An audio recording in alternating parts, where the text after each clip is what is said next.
انہیں استاد کہہ کر پکارتے ہیں اور کہتے ہیں کہ میں اپنی زوجہ بشولو خاتون کو بچا نہیں سکا۔ نظام الملک انہیں حوصلہ دیتے ہوئے کہتے ہیں کہ یہ لمحہ سوگ منانے کا نہیں بلکہ بہادری سے کھڑے ہونے کا ہے۔ اس کے بعد ساتھ کھڑا ہوا بندہ کہتا ہے کہ ہماری فوج واپس آ گئی جنگ سے، جس پہ نظام الملک کہتے ہیں کہ سلطان عرب ارسلان نے برزم قلعے کے زمیندار کو ایک موقع دیا معاف ہونے کا جنگ کے آداب کے مطابق، جس پہ وہ زمیندار کہتا ہے کہ آپ مجھے مجبور نہیں کر سکتے کہ میں آپ کی پیروی کروں، جس پہ سلطان نے حکم دیا کہ اسے لے جاؤ یہاں سے۔ نظام الملک کہتے ہیں کہ وہ زمیندار چاہتا تھا کہ میں سلطان کے قریب چلا جاؤں اور وہ اس میں کامیاب ہو گیا۔ وہ کہتے ہیں اس غدار نے اپنے ساتھ ایک زہریلی ہتھیار چھپائی ہوئی تھی، اسے جیسے ہی موقع ملا اس نے سلطان الپ ارسلان کو پیچھے کمر میں مار دیا، جس زخم کو سلطان نے سالوں چھپایا ہوا تھا۔ اس کے بعد سلطان ہاچے نظام الملک سے کہتے ہیں کہ یہ وقت سلطنت کو اٹھانے کا ہے، مجھے اٹھانے کا نہیں ہاچے، آپ جلدی جائیں اور یہ یقینی بنائیں کہ ملک شاہ میری جگہ سلطان بنے، اگر سر گر بھی جائے لیکن پرچم نہیں۔ اس کے بعد سلطان کہتے ہیں کہ قدس یعنی جروسلم کو بچانا، مکہ اور مدینہ کی عزت کسی غیر کے ہاتھ میں نہیں آنے دینا،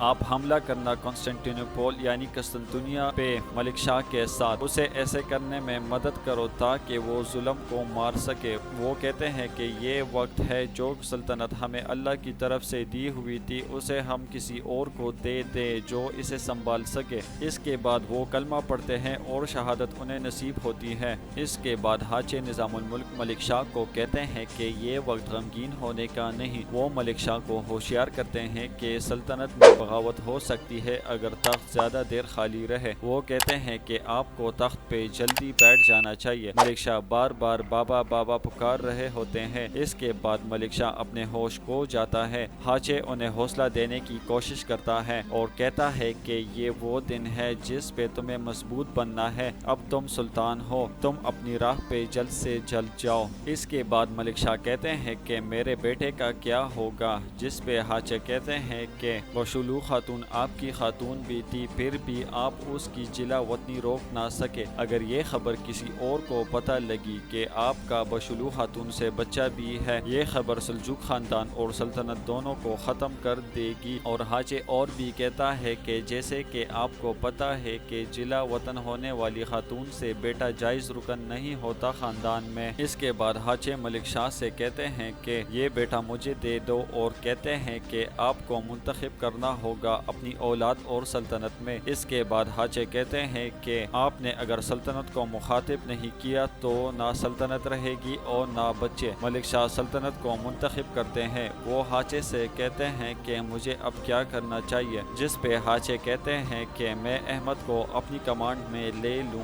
گا، کسی کو پتہ نہیں لگنا چاہیے کہ یہ آپ کی اولاد ہے، آپ اسے کبھی بھی نہیں دیکھیں گے اور نہ ہی آپ اس کے بارے میں پوچھیں گے، اور آپ سلطان بنو گے عظیم سلجوق سلطنت کے۔ اگر آپ اسے دیکھنے کبھی آئے تو احمد اور سلطنت دونوں خطرے میں پڑ جائیں گے۔ ہاچے کہتے ہیں کہ آپ فکر نہ کریں، ہم احمد کو خاندان کا رکن تسلیم کریں گے اور ہم اسے سرکاری کاغذوں میں لکھ لیں گے جس سے یہ ثابت ہو کہ یہ آپ کا ہی بیٹا ہے۔ اگر خاندان میں کبھی رکن نہ ہو جو کہ سلطان بن سکے، پھر ہمیں پتہ ہے ہمیں کیا کرنا ہے۔ اس پہ سلطان ملک شاہ کہتے ہیں کہ اگر یہ میری سلطنت اور میرے بیٹے کے لیے بہتر ہے تو میں ایسا ہی کروں گا۔ اس کے بعد ملک شاہ اپنے بیٹے کو اٹھاتے ہیں اور پیار کرتے ہیں اسے۔ اس کے بعد ملک شاہ وہاں سے چلے جاتے ہیں، لیکن جیسے ہی جاتے ہیں احمد رونے پڑتا ہے اور ملک شاہ واپس آ کے اسے بوسہ دیتے ہیں۔ اس کے بعد ہاچے کہتا ہے کہ میں اب احمد کو نیا نام دوں گا اور دعا کرتا ہے کہ تم ایک بہادر جنگجو بنو، تم اپنے دشمنوں کو ان کے انجام تک پہنچاؤ، اور میں تمہارا نام سنچر رکھتا ہوں، تم ایک رکن ہو سلجوق سلطنت کے، تم عظیم سلطان الپ ارسلان کے پوتے اور سلطان ملک شاہ کے بیٹے ہو سنچر۔ اس کے بعد سنچر کی کہانی شروع ہو جاتی ہے۔ سنچر ایک نامعلوم جگہ میں ہوتا ہے، یہاں اس کی ٹریننگ جاری ہوتی ہے۔ یہ لوگ سلجوق سلطنت کے دشمن ہوتے ہیں اور سنچر بھی ان میں سے ایک ہوتا ہے۔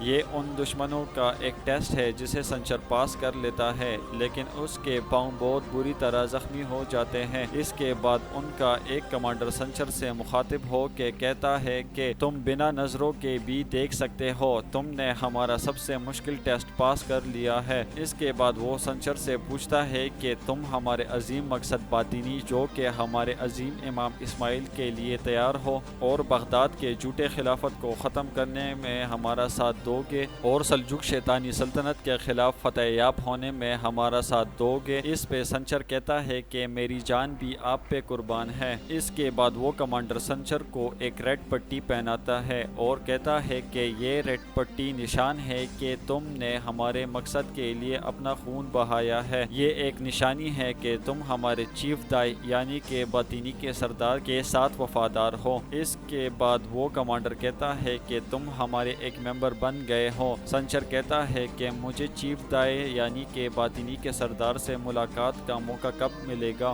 اس پہ کمانڈر کہتا ہے کہ تم نے ابھی ہمیں جوائن کیا ہے، ابھی تمہیں اور بھی ٹیسٹ پاس کرنے ہیں فدائی بننے کے لیے۔ اس کے بعد کمانڈر کہتا ہے کہ تم ہمارے ساتھ وفادار رہو اور ہم تمہیں ایک دن ضرور چیف دائی کا دیدار نصیب کریں گے۔ اس کے بعد سلطان ملک شاہ اپنے والد سلطان الپ ارسلان کی قبر کے ساتھ بیٹھے ہوتے ہیں اور کہتے ہیں کہ میں نے اپنی زبان رکھی ہوئی ہے، میں ایک کم عمر ملک تھا لیکن میں نے پھر بھی اپنے بارڈرز کو سہارا دیا اور اپنے پرچم کو دنیا کے آخری کنارے تک لے کے گیا ہوں۔ یہ مٹی میں دنیا کے آخری کنارے سے لے کے آیا ہوں، اللہ آپ کی روح کو سکون دے۔ اور یہاں پہ ہم آج کے ایپیسوڈ کا اختتام کرتے ہیں۔ اگر آپ کو ہمارا آج کا ایپیسوڈ پسند آیا ہے تو سبسکرائب اور لائک کرنا مت بھولیے گا۔ دوستو کمنٹس میں بتائیں کہ کس ڈرامے یا مووی کو میں نیکسٹ کور کروں۔ وعلیکم السلام۔